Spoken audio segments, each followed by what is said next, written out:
Hola amigos, saludos, muy buenas tardes, gracias por dejarnos entrar en su casa. Volvemos a estar con ustedes para escribir en el aire una nueva página de Educación para la Salud.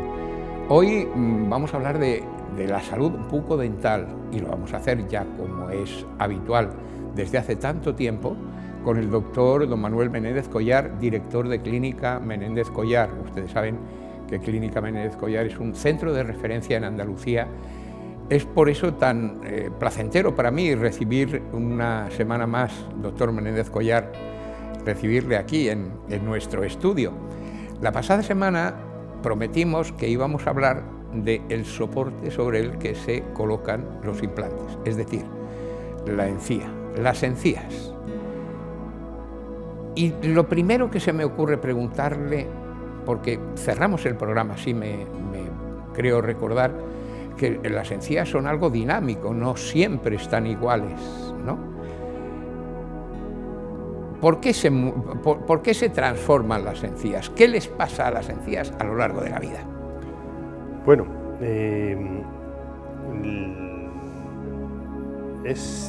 no es exactamente las encías lo que solo cambia, que cambia la encía a lo largo de la vida.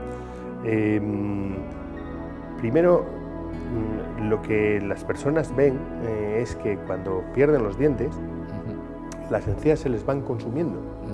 Es lo sí, que es verdad, es lo primero que pasa. Pero no es la encía lo que se consume. Lo que se consume es el hueso que hay debajo de la encía. Claro, y como consecuencia de que se va reabsorbiendo, es decir, consumiendo, la encía lo va acompañando. También es cierto que la encía, hay dos tipos de encía básicamente en la boca, una digamos más dura y otra más blanda. Eso se puede ver perfectamente en el paladar. La encía del paladar es más dura y la encía que está por afuera, cerca de los labios, es más blandita. En la mandíbula, cuando se pierden los huesos, esa encía dura, que se llama encía queratinizada, se va perdiendo también, se va reduciendo en cuanto a volumen. Y esto es un problema importante a la hora de colocar implantes dentales, porque va a depender de la cantidad de encía queratinizada que haya, el que el paciente se pueda limpiar bien esos implantes o no. Y si no se puede limpiar los implantes, el resultado será que tendrá una infección sobre ellos, y como consecuencia de ello, si no lo resuelve, podrá perder esos implantes. Claro.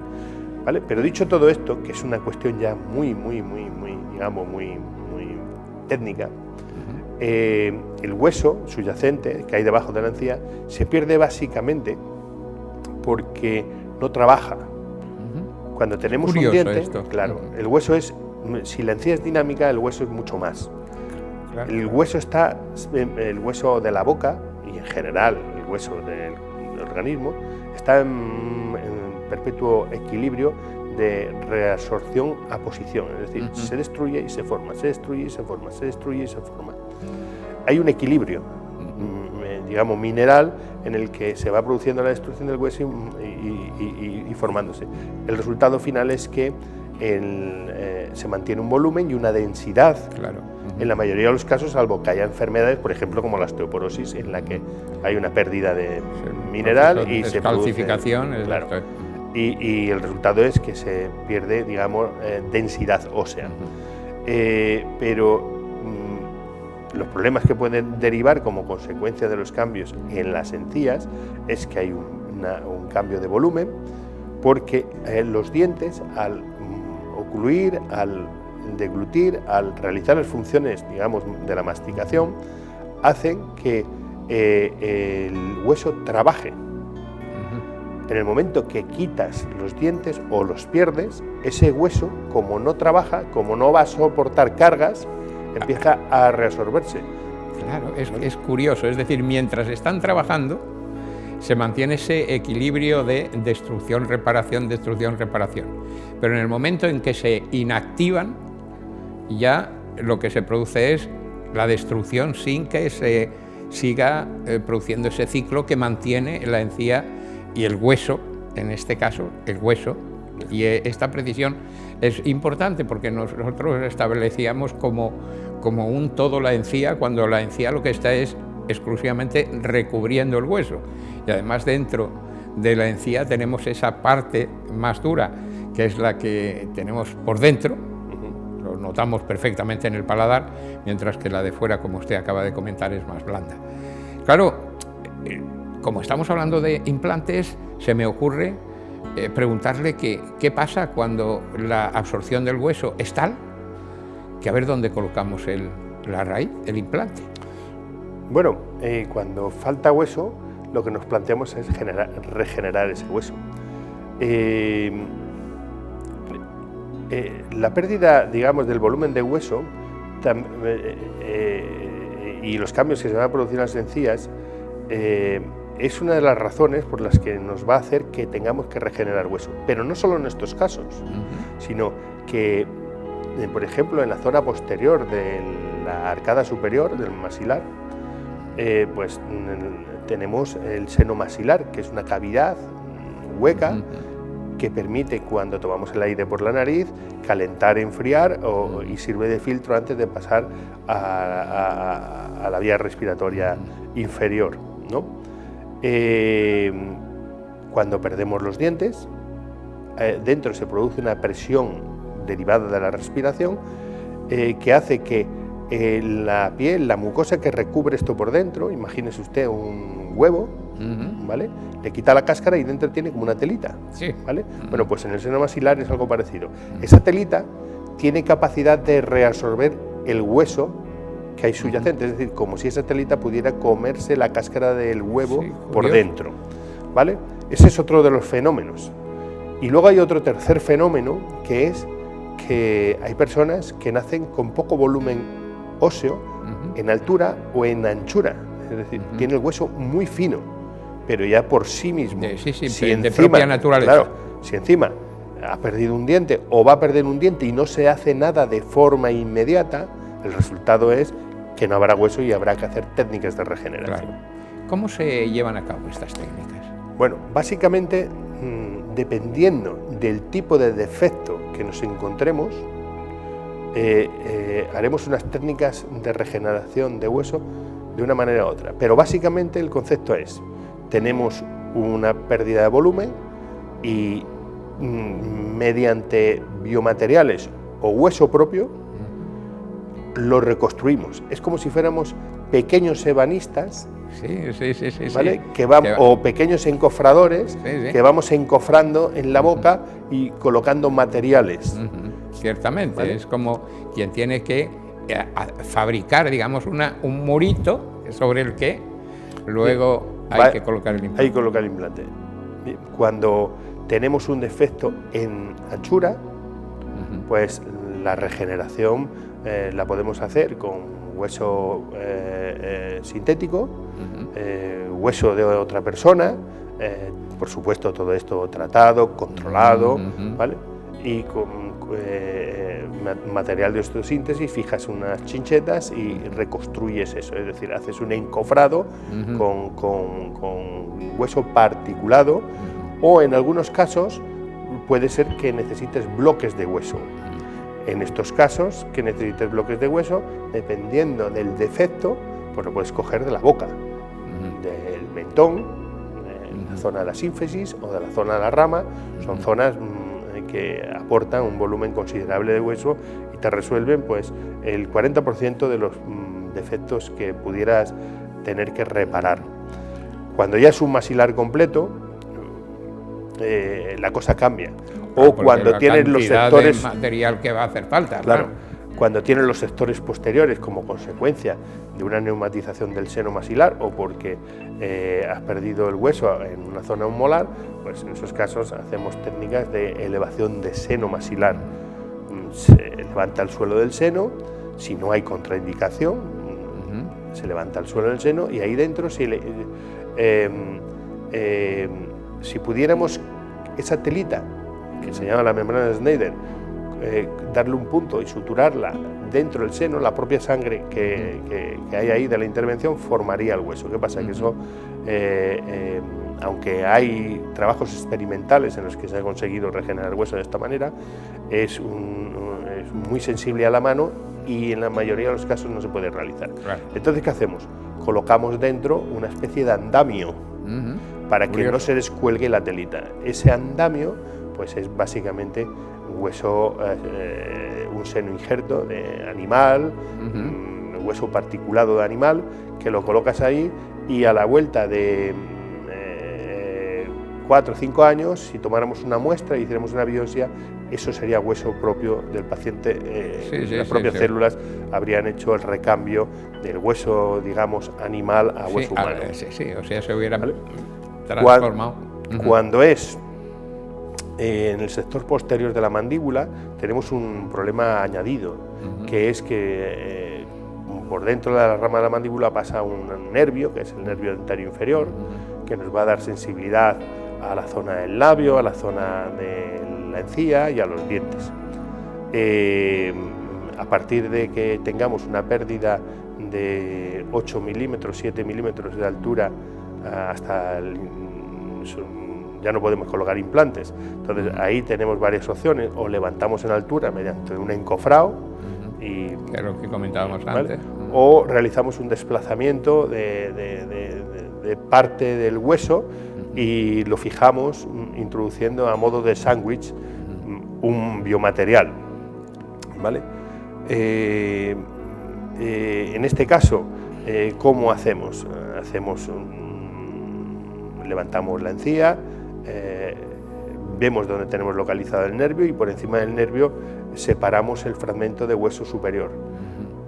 Ahí levantamos ese trocito de hueso, metemos hueso de animal o hueso propio, si se diera el caso, y lo fijamos con chinchetas. A los 4 meses hemos ganado pues una altura de 10-15 milímetros. O sea que en la inmensa mayoría de los casos, aunque se haya perdido una considerable cantidad de hueso, parece que es posible el poder colocar los implantes sin demasiado problema.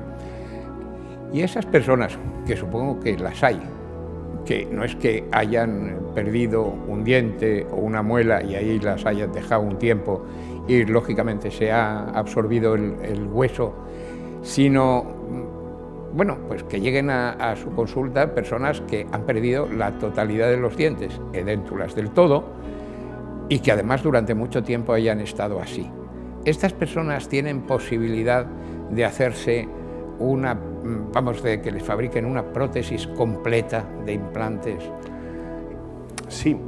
Porque, una cuestión son los procedimientos quirúrgicos, que están estandarizados y son muy predecibles para la reconstrucción del hueso. Y otra cosa es que en esa persona determinada se puede hacer. El procedimiento quirúrgico siempre se puede hacer. El problema es que no siempre se puede operar al paciente. ¿Por qué? Porque su condición de salud no lo permite. Claro. Ese es el gran problema, no el que no tengamos técnicas para generar el hueso.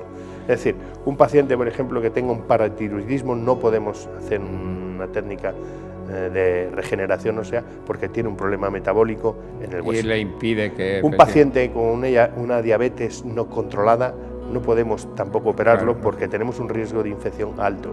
Pacientes fumadores, tampoco podemos. Es decir, hay determinadas situaciones clínicas en las que la condición de salud de la persona no indica, no permite o no estaría o no sería razonable someterlo a un procedimiento de regeneración ósea, porque es muy posible que en lugar de beneficiarle le generemos un problema. Claro.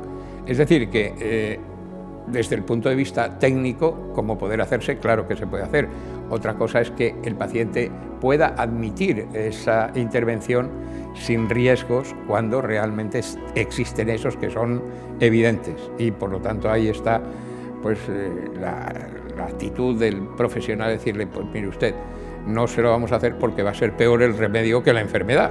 Es decir, esto no va a funcionar y encima se le va a venir una infección tremenda que le va a destrozar todo lo que hemos hecho.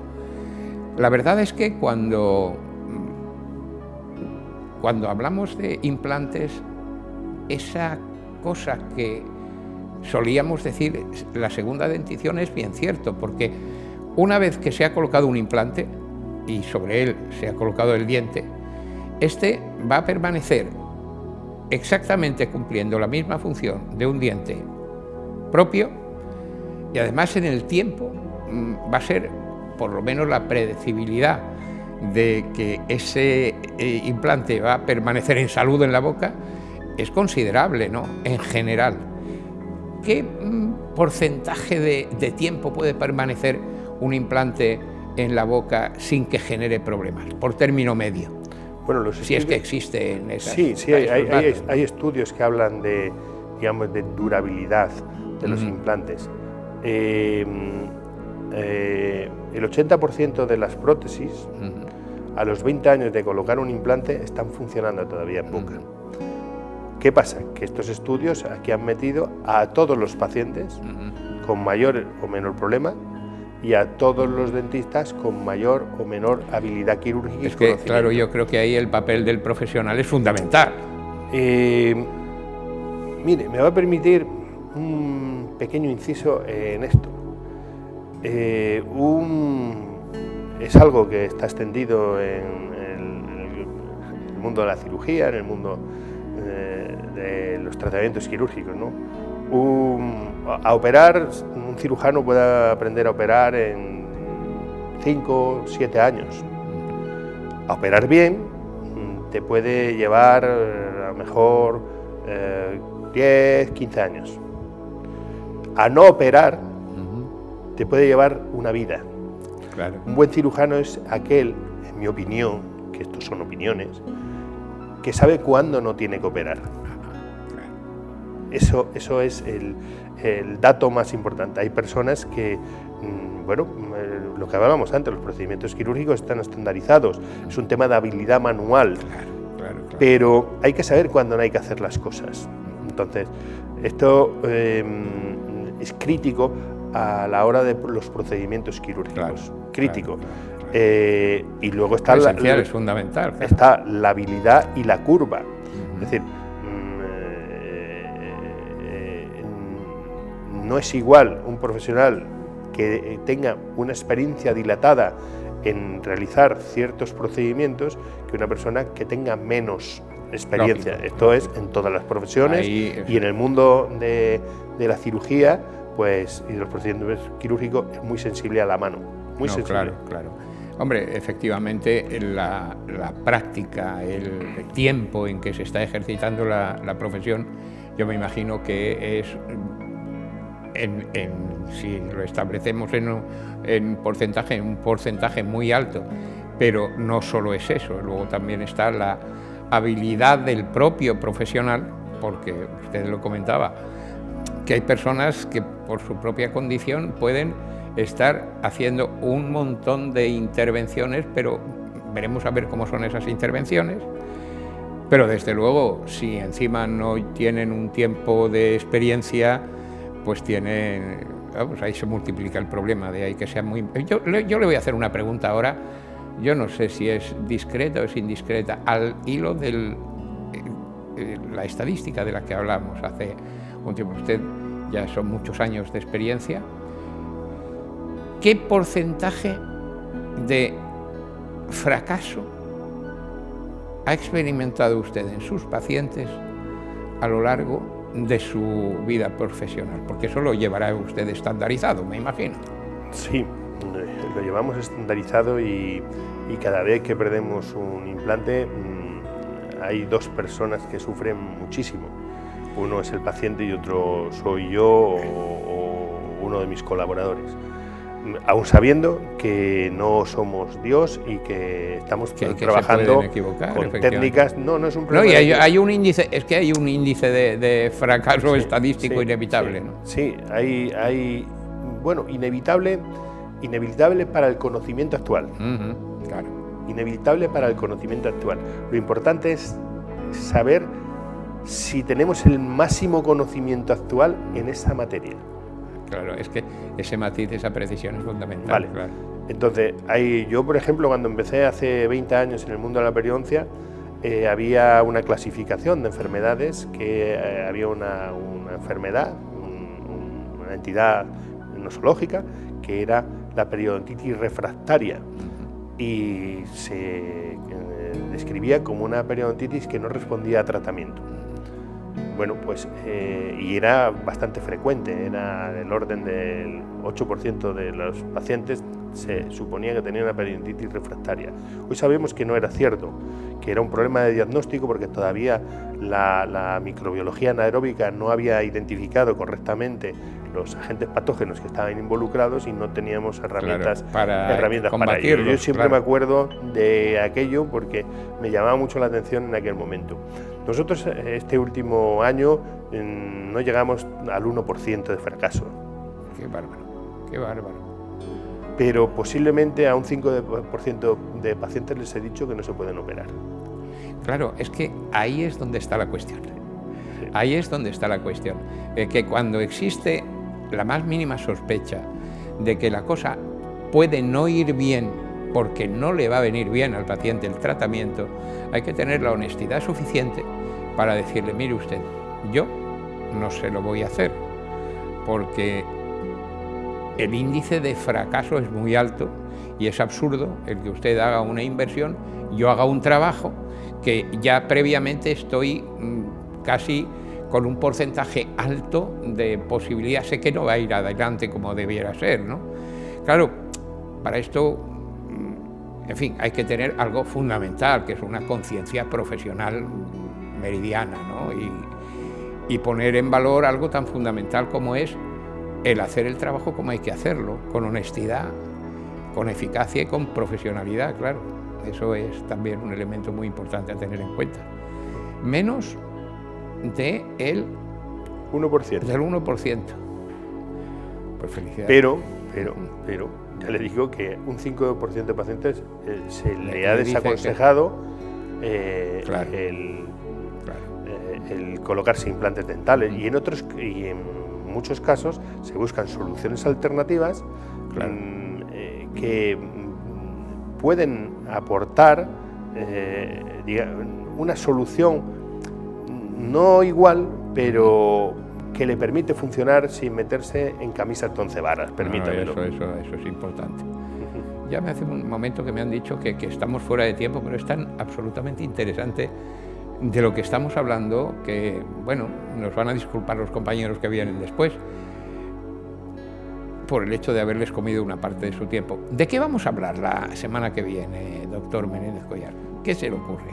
Pues podemos hablar de cosas que les interesen a los oyentes, como por ejemplo, ¿los implantes dentales pueden tener enfermedades?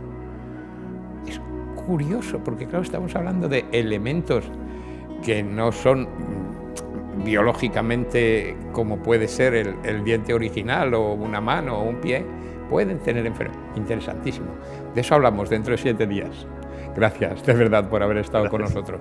Gracias a ustedes, amigos telespectadores. Hasta la semana que viene.